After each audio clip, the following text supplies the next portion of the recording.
जुर्म की एक ऐसी प्लानिंग जिसे रचते समय शायद जुर्म करने वाले ने भी यह नहीं सोचा होगा कि उसकी प्लानिंग एक एक करके उधड़ जाएगी और पुलिस उसके जुर्म का पर्दाफाश चंद दिनों में कर देगी और वे जेल की सलाखों के पीछे होंगे। यदि जुर्म करने वाला यह समझ जाए कि उसका जुर्म ज्यादा दिन छुप नहीं सकता तो शायद वो जुर्म ही ना करे। देखिए जुर्म की ऐसी दास्तान जिसे देखकर आपकी रूह भी कांप जाएगी। ये जुर्म हुआ है बिलासपुर के राजकिशोर नगर में और लाश को दफनाने के लिए चुना गया कोटा थाना अंतर्गत के ग्राम पंचायत अमने को, जहां जुर्म करने वाले ने खेत की मेड़ को खोदकर लाश को दफन कर दिया, ये सोचकर कि इसके साथ ही उसका जुर्म भी दफन हो जाएगा।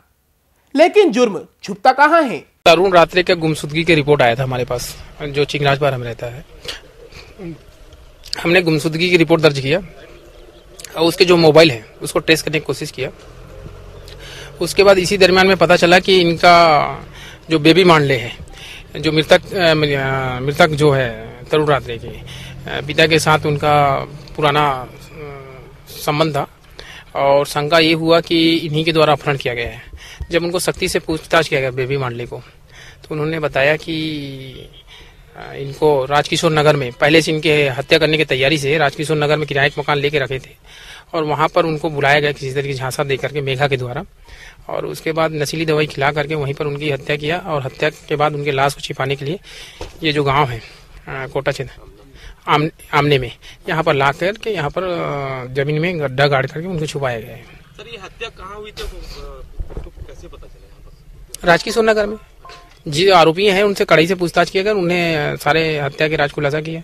इसमें मेघा तथाकथित रूप से उसने लड़के को झांसा में ले लिया, मोबाइल से संपर्क किया एक गलत नंबर के सिम लेकर के, और उसके आधार पर लड़के को बुला करके उसको क्लोरोफार्म के सुंघाने के बाद उसको कमरे में ले जाकर के पुलिस ने हत्या के आरोपियों के साथ ही खेत की मेड़ खोदकर लाश को भी अपने कब्जे में ले लिया। लाश की शिनाख्त चिंगराजपारा बिलासपुर में रहने वाले तरुण रात्रि के रूप में हुई, जो सिविल लाइन यातायात थाने में लगे सीसीटीवी ऑपरेटर के रूप में पदस्थ था। तरुण पिछले 2 दिनों से गायब था, जिसकी रिपोर्ट उसके घर वालों ने सरकंडा थाने में दर्ज कराई थी। सरकंडा पुलिस ने 2 युवकों को संदेह के आधार पर पकड़कर पूछताछ की, जिसके बाद उन्होंने अपना जुर्म कबूलते हुए अपराध करना स्वीकार किया और पुलिस को घटना स्थल के बारे में बताया। थाना प्रभारी सरकंडा के आवेदन पर अनुभागीय दंडाधिकारी कोटा के द्वारा मुझे आज उत्खनन कार्यवाही पे कार्यपालिक मजिस्ट्रेट की नियुक्त किया गया और सभी पंचायतों की उपस्थिति में, डॉक्टर साहब की उपस्थिति में, थाना प्रभारी की उपस्थिति में उत्खनन की कार्यवाही नियमानुसार विधिवत किया गया और पश्चात पीएम होने के पश्चात शव को ससम्मान उसका कफन दफन के लिए उनके परिजनों को सौंप दिया गया। सरकंडा पुलिस कोटा तहसीलदार से अनुमति लेकर उनकी मौजूदगी में दोनों आरोपियों को लेकर अमने घटना स्थल पर पहुंची तथा आरोपियों की बताई गई जगह पर खुदाई शुरू की। कुछ ही देर बाद जुर्म सामने आ गया और बाहर आ गई तरुण रात्रि की दबी हुई लाश। लाश बरामद करने के बाद पुलिस अब आगे की कार्रवाई में जुट गई है। पुलिस के अनुसार तरुण की हत्या राजकिशोर नगर के एक किराए के मकान में हुई, जहां मृतक को उसकी प्रेमिका ने धोखे से बुलाया, जहां पहले से ही अन्य आरोपी भी मौजूद थे। इन लोगों ने तरुण को नशीली दवा क्लोरोफॉर्म सुखाकर बेहोश किया, फिर उसकी हत्या की वारदात को अंजाम दिया। लाश को छुपाने के लिए अमेन गांव के एक खेत की मेड़ में 3 फीट गड्ढा खोदकर उसमें नमक डालकर मिट्टी से उसकी लाश को दबा दिया गया। हत्या के मामले में 2 महिलाओं सहित 5 आरोपी सलाखों के पीछे हैं।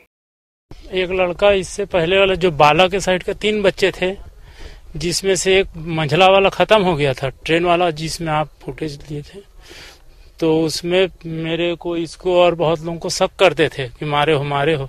हम लोग बोले उसको बच्चा था, क्यों उसको मारेंगे।